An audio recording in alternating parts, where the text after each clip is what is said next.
This is Inside Indiana Business Radio for the morning of Tuesday, December 5th, 2023. I'm Alex Brown. A South Bend-based startup is one step closer to market with a device for heart failure patients that, tucked under their home mattress, monitors their body for a common complication, fluid overload.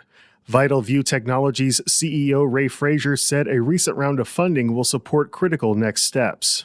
We brought in the door $4.6 million to help us finish the product development, help us get through pivotal clinical studies, both of which are going to be happening next year, with the goal of going for FDA submission in early 2025.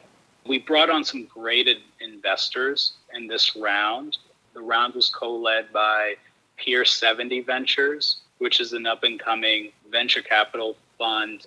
It's actually run by Sean Hawkins, who led Lilly Ventures, already by Eli Lilly, for a number of years. The round was co-led by them and Notre Dame, Pitt Road Venture Fund. The startup is commercializing a sensor for patients to use at home to detect fluid overload sooner. It alerts the patient and care team if the fluid level exceeds a safe threshold that's unique to each person. Reverend Robert Dowd will lead the University of Notre Dame after the current academic year ends. Dowd, who currently serves as Vice President and Associate Provost for Interdisciplinary Initiatives at Notre Dame, will succeed Reverend John Jenkins, who is stepping down to return to teaching in ministry at the university. Suddenly, Eli Lilly and Company has a new, huge potential competitor in the lucrative market for obesity drugs. Roche AG, the healthcare giant based in Switzerland, announced Monday it is acquiring California-based biotech Carmot Therapeutics, which is developing obesity drugs, for $2.7 billion.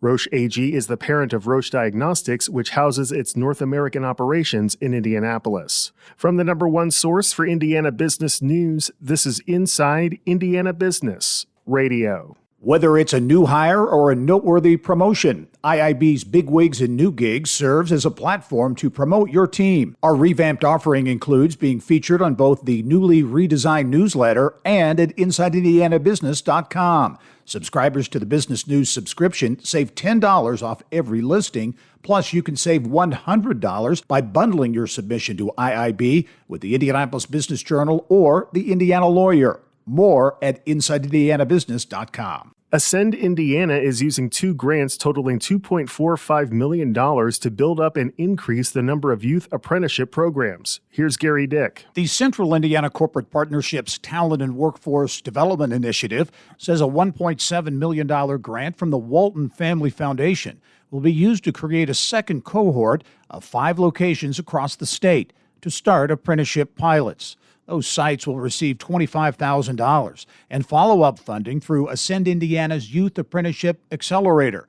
The groups receiving funding include the Center for Workforce Innovations in Valparaiso, Eastern Indiana Works in Muncie, the Southern Indiana Education Center in Jasper, Southern Indiana Works in New Albany, and the West Central Indiana Career and Technical Education Center in Crawfordsville. Ascend CEO Jason Kloth says youth apprenticeship programs in Indiana are expected to enroll at least 450 new apprentices by the fall of 2025. Ascend Indiana also received a $750,000 grant from the Partnership to Advance Youth Apprenticeship. Those funds will support the first cohort of the Indiana Youth Apprenticeship Accelerator pilot programs that were launched in 2021 in Indianapolis, Hamilton County, Evansville, and the Uplands region.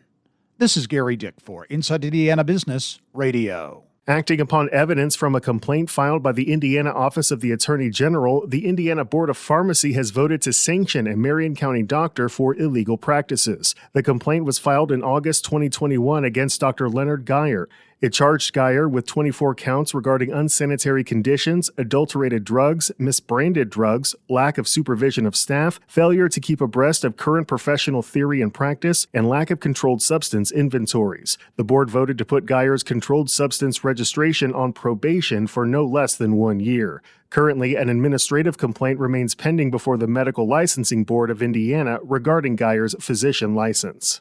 Zionsville Mayor-elect John Stayer is this week's guest on the Business and Beyond podcast with Gary Dick, presented by PNC, a weekly conversation with high-profile Hoosiers in business, sports, and entertainment, and beyond. Available now from your favorite podcast provider. I'm Alex Brown for Inside Indiana Business Radio on Demand.